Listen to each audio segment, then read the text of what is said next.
We start with early childhood programs, we offer school-based education services, and then services to help parents, adults, and even the senior community, really to help people address substance use. And in Macomb County last year, we lost 380 lives to overdoses. You guys just got the numbers on that. We just got the numbers, and most of them were really around opiates, and whether it's fentanyl or heroin. On the front lines of the opioid epidemic and helping families caught in the fallout isn't just a job. And then over here is our prevention staff. Monique knows exactly what it feels like. My mother really struggled with a heroin addiction for much of my childhood. I'm proud to say she now has over 15 years of recovery time. But for me, that was really difficult growing up and not knowing, is the next call going to be somebody saying that my mother was in jail? Was it her saying, I need some money? Or was it going to be the call saying that she was dead? And then there would be periods of time where we wouldn't hear from her for, a month, and you're just worrying. How old were you when you first realized that your mom had an addiction problem? I was probably about 12, 13-ish.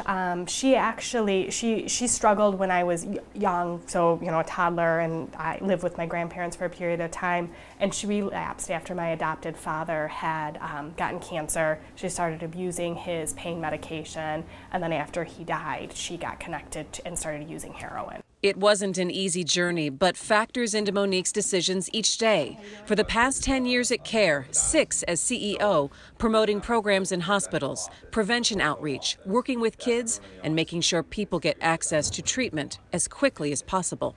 We're at St. John Murrah, St. John Macomb, Henry Ford Macomb, and soon to be McLaren Macomb. And so when somebody comes into the emergency room and they're struggling with alcohol, with opiates, maybe they're seeking medication or experienced an overdose, they get connected to our peer recovery coach. And it's a person that's able to have a conversation with them about their drug use or their alcohol use that's been there. I remember going into emergency rooms and seeing the disdain from the medical community on about her and what her choices were and how they treated her. And so for me, that's instilled, we really need to treat people with dignity. We need to treat people with respect, because that's a human being that's really in life's worst circumstances sitting there.